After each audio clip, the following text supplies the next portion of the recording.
Анар, қай жерден келдіңіз? Ақтау. Ақтаудан келді. Ұйқысыздықпен келген, е? Қанша жыл ұйықтай алмай жүрдіңіз? Қанша жыл болғанда бар ғой, менікі деген. Так, осы алдыңғы жыл бар ғой, декабрьде басталды да. Сосын бір кішкене басталды да, артынан қойып кетті, ұйықтап кеттім. Осы жақында басталды қайтадан. Уже 5 күн, уже 6 күнге дейін ұласып. Жаймен басталды, одан кейін маған келердің алдында совсем мүлдем түнімен ұйықтай алмай қалдыңыз да, сосын маған хабарластыңыз, е? Сосын түнде терлеймін. Ұйықтамағаннан кейін де терлеймін кәдімгі. Қазір қалай енді? Қазір жақсы енді. Жақсарып келатыр жайлап. Жақсарып келе жатыр, е? Енді ем алғаныма 11 күн болды ғой. Арасын 11 күнде, ол 20 күн дедіңіз ғой? 11 күнде толығымен айығу, әрине ол қиындау. 20 күн алу керек, бұл сасық кетіп бара жатыр. Анар ханым негізі менің қасымда болды 24 сағат. Рахмет сізге көп. Күнде түнде бірге ұйықтаймыз, таңертең тұрып бірге гимнастика жасаймыз. Пейіліне қарап өзі де бір керемет жақсы. Түнде кей күндер ұйықтай алмай қалады, әрине оның себебін білдік, е?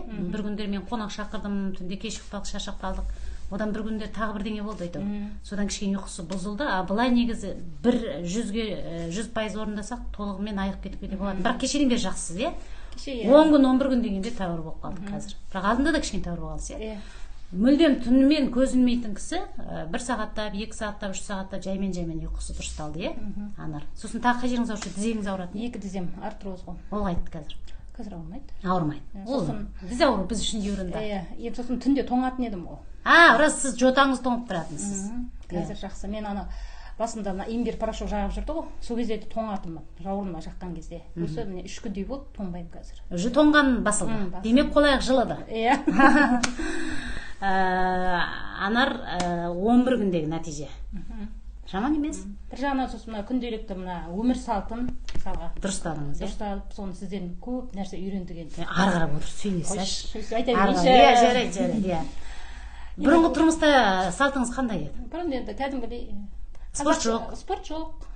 Түнде тойып жеп жата беру. Енді ондай болмағанмен әйтеуір қалай болсын солай енді уақытыда бір мезгіл ұйықтамаймыз мысалға. Кейде мысалы 12-де ұйықтаймыз, кейде 10-да ұйықтаймыз мысалға. Кейде 1-де мысалға да. Сондай болды. Ал енді мен сізге келгеннен кейін оның барлығын түсіндім.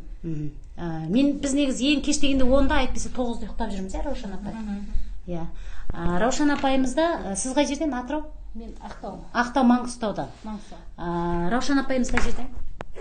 Ақтөбе облысы, Хромтау районы, Сарсай ауылынан келіп тұрмын. Раушан апайымыздың арт жақ желкесі ауырады. Желкесі остеохондроз. Қазір жақсымын, міне, Аллаға шүкір. Бірінші Алла, екінші мен Тұрсынкүлдің себеп нүктесі. Қазір жақсымын, тамақты да аз ішетін едім. Қазір жақсы ішем.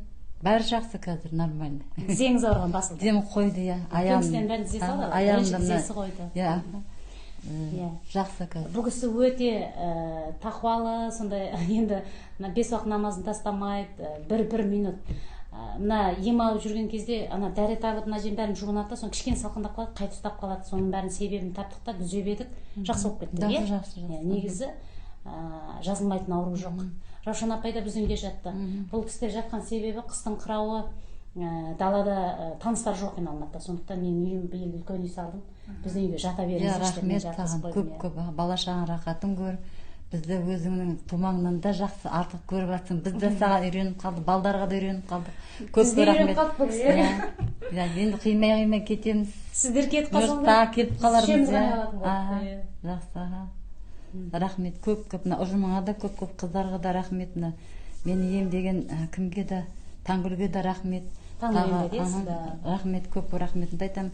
Жаңа тағы басқаларға да көп рахметімді айтамын. Осылай келген кісілер жазып шыға берсін біз сияқты. Көріпсіздер ғой қанша жазып. Бәрін көрдік, бәрін. Оқитын ойыңыз бар ма кейін? Оқитын ойым бар.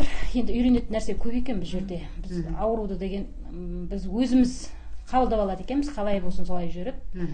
Енді бұл жерде емдейтін де өзіміз екен. Емдейтін де өзіміз, ауру болатын да өзіміз екен негізінде. Енді бұл жердегі себепті нүкте орталығындағы осы қыздарға барлығына енді рахмет айтамын. Маған массаж жасағанына, жібекке, сондай биязы, сондай жылы жүздері, затына сай. Сосын мына кімге, Таңдырға 2 күн клизма алдым, осы мына кашаны қойдырдым, оның да біраз көмегі тиді маған. көңіл тиді. көп пайдасы бар екен енді.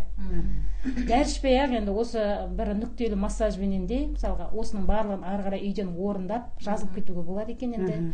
Көп рахмет Тұрсынгүл сізге. Тек балалардың қызығын көріп осылай тек жадырап жүре бер.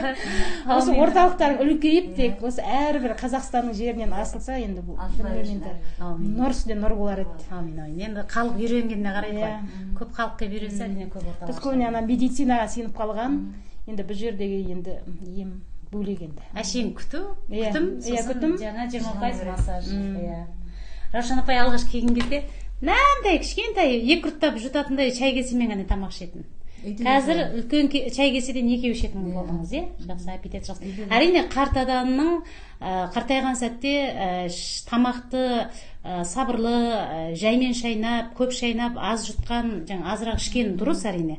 Бірақ енді бұл кісінің сол денсаулығының ақауына байланысты сондай аппетитіңіз нашар болып жүрді, негізінде шамалы болса да ішу керек екен. Салмақ қостыңыз ғой? Қостым, Қанша келі? 45 болды.